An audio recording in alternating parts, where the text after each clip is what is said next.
Nagsalita si Elihu. Ika-32 kabanata. Kinalaunan, tumigil na sa pagsasalita ang tatlong kaibigan ni Job dahil ipinipilit ni Job na wala siyang kasalanan. May isang tao roon na ang pangalan ay Elihu. Anak siya ni Barakel na taga-Buz. Mula siya sa angkan ni Ram.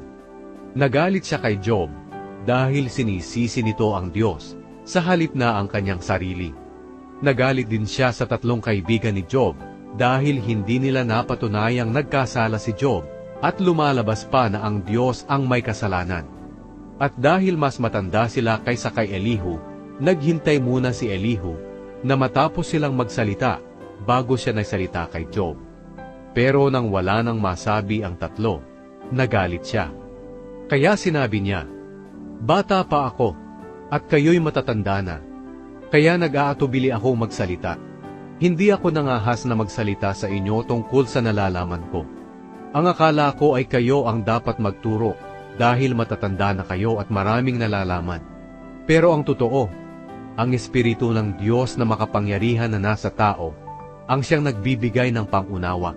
Ang katandaan ay hindi garantiya ng karunungan at kaalaman kung ano ang tama. Kaya pakinggan ninyo ako. Sasabihin ko ang nalalaman ko. Naghintay ako habang iniisip ninyo kung ano ang nararapat ninyong sabihin. Pinakinggan ko ang inyong mga katuwiran. Pinakinggan kong mabuti ang mga sinabi ninyo. Pero ni isa sa inyo'y walang nakapagpatunay na nagkasala si Job, ni hindi ninyo nasagot ang mga pangangatuwiran niya. Huwag ninyong sasabihin na pag-alaman naming mas marunong siya. Hayaan ninyong ang Diyos ang sumagot sa kanya at hindi ang tao. Kung sa akin siya nakipagtalo, hindi ko siya sasagutin na katulad ng mga sinabi ninyo. Hindi na kayo makakibo ngayon at wala nang maisagot sa kanya.